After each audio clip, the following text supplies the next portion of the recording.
Welcome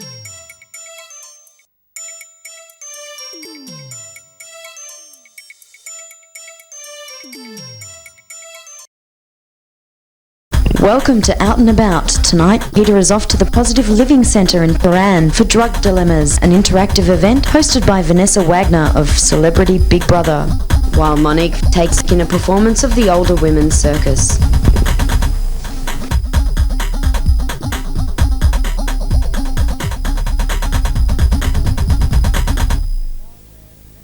I'm here in Paran at the Positive Living Centre where Vanessa Wagner is holding her latest forum. It's called Drug Dilemmas and it's looking at the trials and tribulations of drug therapy with HIV/AIDS. But in her own hostess with the mostess style, this forum will be held in an atmosphere of light, of fun and of just good old-fashioned entertainment. As Vanessa herself calls it, it's edutainment. So come with me and check out the wonderful world of Vanessa and her edutainment. Come along.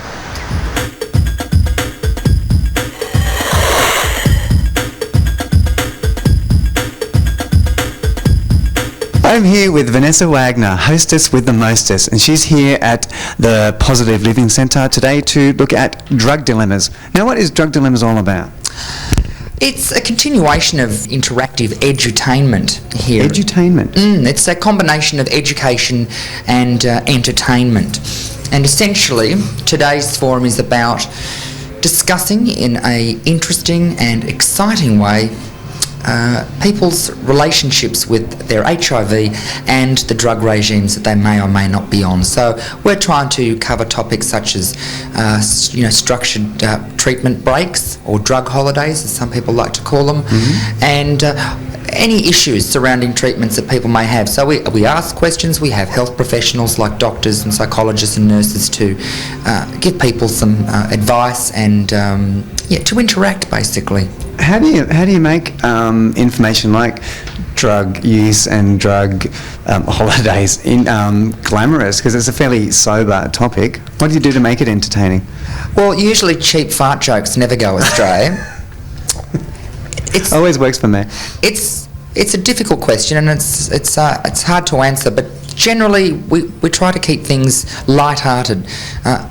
And in no way does that take away from the seriousness of what's being discussed. But essentially it's about having a good time and looking at the bright side of things. Now, I know that's hard to say if someone's got diarrhoea and has peripheral neuropathy and is rejecting the drugs that they're taking. But as difficult as it is for some people, we also like to show encouragement and support. It's a bit like education through laughter and... Pretty much so. I mean, it's an evil combination. If you can get people laughing and learning, then, to me that's nirvana. My general workload has increased, and particularly the charity workload. At times I do wake up and think, what the hell am I doing? Yeah. Slapping on a face, clacking around. But at the end of the day, for me, the most exciting thing, and I think what gives me the desire to continue my work, is the feedback I get from people after forums and the satisfaction and the help and the encouragement that I see on people's faces. I'm with Dr. Anne Mitch from the Alfred Hospital. What is your exact title? I'm the head of the Victorian HIV service, which is at the Alfred. I'm a physician. I work down there. Okay, so you have quite a lot to do with people with HIV/AIDS, obviously? Yeah, both individually and with the organisation, the people who are running today's show. Okay, now speaking of today, you're a part of today's panel, aren't you? I'm a bit nervous about that, actually. Why is that? Is this your first public appearance? No, it's not my first public appearance, but Vanessa's a bit of an overwhelming panel coordinator, and it's going to be good, I think. Yeah. Sketchy might sort of overshadow anything you may say. I don't think my makeup's up to hers in some kind of... No, not quite as out there. But how do you find the whole this forum where they're imparting information that's quite serious, but in an entertaining way? How do you feel about it? It's fantastic. I mean, many people here have got quite a big background in HIV because it involves them, and they've been on treatments or off treatments or thinking about treatments. And this is a very palatable way of getting information. It's kind of fun. You can ask questions that you probably find quite difficult to ask ask your own doctor in a kind of clinical setting, and it allows various different points of view as well as information parting to. So it's good. It's a great education format, I think. And as someone who's worked in the HIV field for quite a while, do you think this information is still needed today? Oh yes, well the HIV area changes every second, and while it's great to have good treatments, there's a substantial burden of numbers of pills and side effects, and people are worried about where they're going to get the benefit versus the risk in all these kinds of combination treatments. And there's new drugs every year, and some of them have got less side effects and some of them got the same ones, and people have to make up their own mind, and this kind of information and other sorts of information is really needed to be out there in the communities who are using the medications. I'm here with Max Niggle of People Living with HIV/AIDS Victoria. Now, what's your exact role in the organisation? My main role is as Speakers Bureau Coordinator for running the HIV Positive Speakers Bureau. What does that involve? It means getting out there into the wider community to educate them around the issues of living with HIV and AIDS. It also helps to break down some discrimination and stigma that tend to occur within the wider community because of their lack of knowledge. How easy is that to do? It's hard because you've got to stand up there and say, my name is Max and I'm HIV positive. Wow. So you're outing yourself and you're making it, you make a very powerful impact just by those few words. Yeah. And our speakers talk about their lived experience with HIV, so they're not educators per se, but they are very focused on getting the message out there that we are quite normal people, but also it's very surprising that most audiences have never met anyone who's HIV positive. Well, I was about to say, what's the reaction when you stand up and say, I'm a HIV positive man? Well, the attention is riveted on you for the rest of the presentation. Yeah. Must be quite daunting. I think because our speakers get such great training in public speaking and they're supported all the way through, it's not as daunting as you might perceive. And they get such a buzz out of doing the talks. They come out of it on a real high. Okay. Now, we're here at the Positive Living Centre in Paran. How long has this been around? It commenced operations in February of this year and was officially opened by John Thwaites a few months ago. It's a very fancy building, isn't it? It's very, very flash. Yeah, it's fantastic space, and the feedback from all the clients, including heaps of new clients, has been really, really good. And what sort of services do you provide? Well, I don't actually work in this centre. I'm based over in Claremont Street. Oh, but okay. the services no idea. This is like a drop-in centre. Yeah. It's to be a really a positive space for people that's secure and safe for them. They can access massage. They can talk to a treatments officer. They can get arranged for counselling. There is the regional support officers who work here, also coordinating care for people who need help in their homes. And the volunteer coordinator is here. They do heaps and heaps of programs. You can do exercise, you can do art classes, you can learn how to cook, computer courses. God, it covers everything. It just goes on and on and on. Okay, so it's quite a handy thing to have around then. Absolutely. And it's right on Commercial Road this time, whereas the previous one was in Ackland Street. With today's forum, drug dilemmas, how do you feel about that? This is a really important part of people dealing with taking highly active antiretroviral therapies. The side effects are really quite severe in many people, and this is actually talking about how they can deal with some of the side effects, when and if it's appropriate to take a treatment break to overcome some of those awful feelings of nausea and vomiting and feeling generally unwell. Even though we're still living, we've got a lot of side effects to deal with. So this is all trying to do this in a very easy environment, with Vanessa, of course, doing her bit. It's amazing. Adds a lot of fun and frivolity, but we're actually getting an educational message across at the same time. And it's involving the audience, so we're not just standing up there at the audience and saying, hey, do this, don't do that. You're a naughty boy if you do this, or you're a naughty girl if you don't do that. So alienate, I imagine. Yeah. So it's been a good turnout, and people obviously are taking in the messages.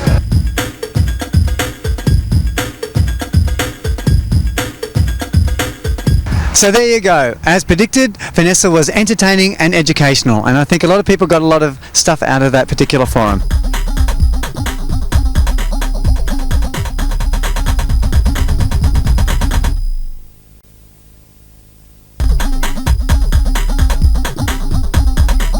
And welcome to another exciting episode of Out and About. Today we're at the North Melbourne Town Hall and we're going to have a look at a show from the Performing Older Women's Circus. We're going to have a talk to a few people, cast members, the director, see what they're all about, what they do and what their performances are like. Should be interesting, but I hear there's no animals. Mountains rise, I want to ride to the ridge where the west commences.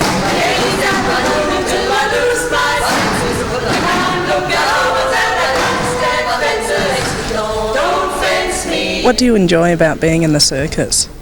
I love the physical activity, and I'm probably fitter than I've ever been before. The contact with other women, it's a really special way of relating to people. How did you go when you started? Oh, when I first started, I couldn't do anything. It does take a lot of practice, and we do a lot of warm-ups and stretches. Do you spend a lot of time at home sort of doing cartwheels and somersaults around the house, or? No, not really, but I do a few stretches. I just feel like I really blossomed myself, I've sort of gained a lot of confidence through doing it. It's a very supportive group, and there's been a few people who've had sprains or flu or whatever, particularly while we've been working. There's been a lot of sort of massaging and general support happening. It's been really good, yeah. How do you put the whole performance together? We workshop it actually.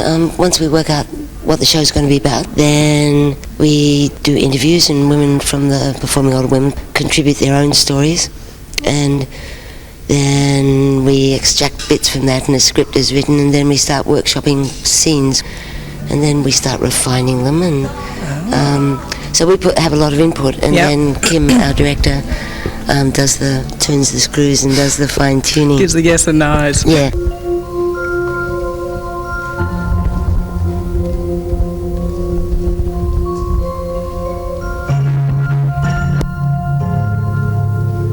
The first time you start working on a rope, you might not even be able to pull yourself off the ground. But gradually, it's funny, you get to isolate and localise which muscles you need to do this. And then once you do that, and have built up a little bit of... So the members aren't necessarily professionally trained? No experience necessary. I had a sporting background. I was always quite athletic, played sport. Which would obviously help in... Well, it's kind of different. Circus is much more body control, like running around after a ball in the hockey field is quite different. But our stretches are all yoga, and you just get that lightness and suppleness, and, which enables you to be able to stand on one leg. I'm not even going to try standing on one leg at the moment. And how long have you been a member? I joined just before I turned 50. And I'm now 55 and a half, so that's what... so you've been around a while.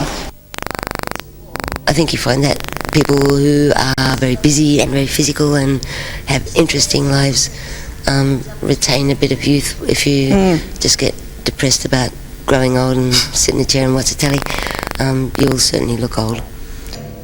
I don't know how else to describe it. I realised how totally negative I'd been. If I didn't put effort into people, how could I expect them to like me? I've become really carried away within myself. I got to be bold.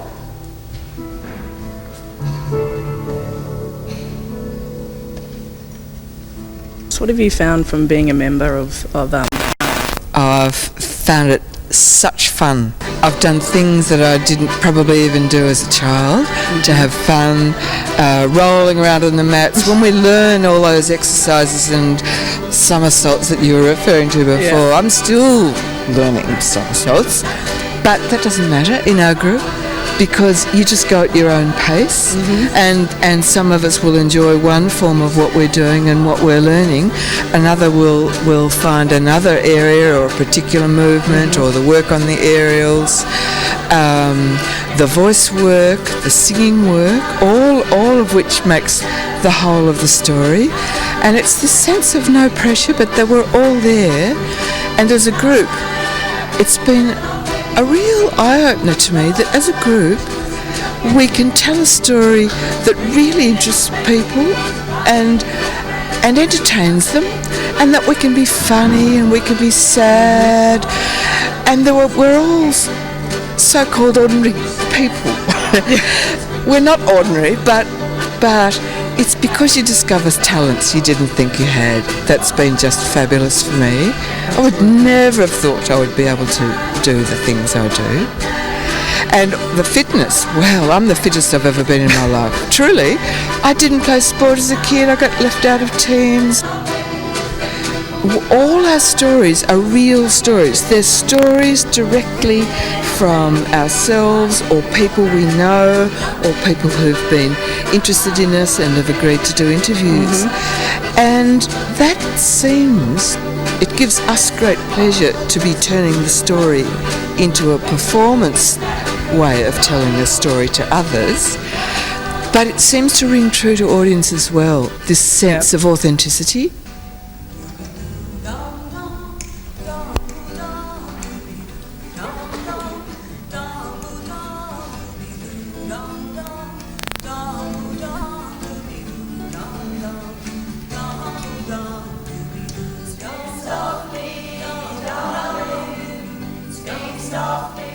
Okay, we're with Kim, and she's the director of the Performing Older Women's Circus. Kim, how do you get involved in something like this? It started as a project about 5 years ago that some women from the Women's Circus wanted to start a specific group for older women. And they had a little 6-week kind of block of women over 40, and at the end of that they all wanted to carry on. And so it's been going since then. We work at a generally slightly slower pace sometimes, and I think because they're all older they tend to be a bit more chilled about a lot of things.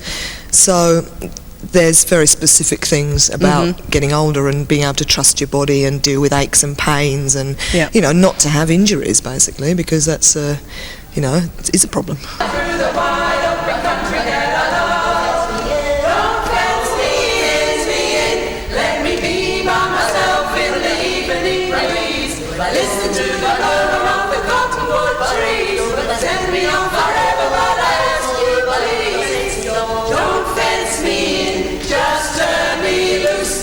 One of the things about having an older group is that because we're all aware of that very much for ourselves, that it means you can actually work in a very specific way to deal with that.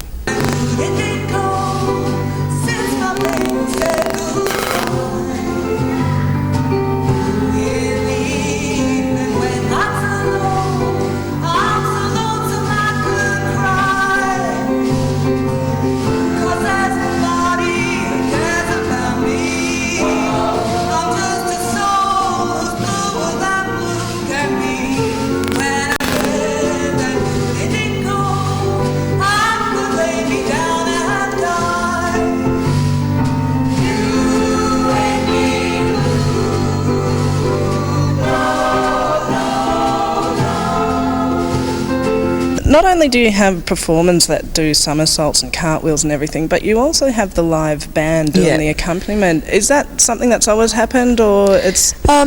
we have 3 classes. Powell Circus has 3 classes that run all year round. So we have a general circus skills, which is mostly acrobalance and stilts and things like that. We have an aerials class, and we also have a music group. So it's the circus is actually as much about the music group as it is about the circus. So this is the time when they all get together. They work...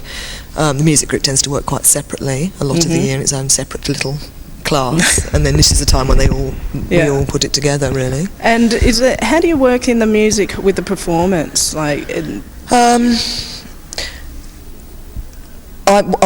do work as a musician as well as a director, so it's kind of the way I think, basically. I think with it, so it tends to be they will work on pieces, we'll look at things that they've worked on, and I'll go, like that mood, or I'll give the music trainer, I need this type of piece, and then some of it happens as we're watching bits. All the linking things kind of tend to happen quite late. Then we see how long things are. Yeah. So it's a bit of a devised process, like the process of the script. Yeah. So you're really working together as a group.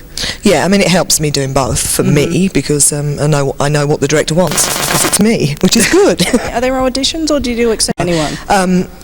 No, you just have to be over 40 and a woman. That's the only criteria Pretty we easy. have. Well, you've got to be 40.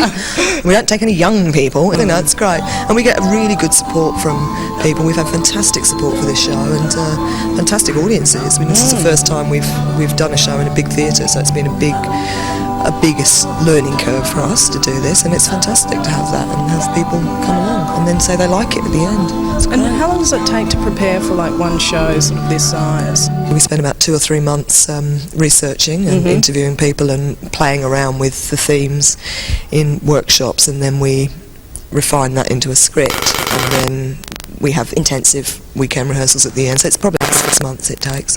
Well, I was expecting it to be a lot longer. No, we work fast. So you do crack the whip. Absolutely.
If you would like to get in contact with us, write to Post Office Box 6256, St Kilda Road Central 8008. Email us on benttv@bigpond.com or telephone 9517 0125.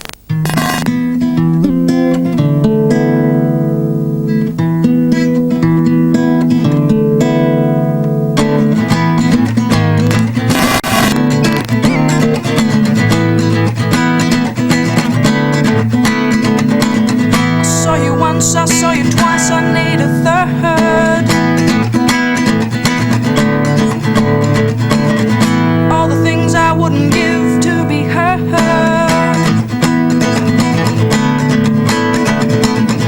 Crushed velvet at 21st and too much beer here.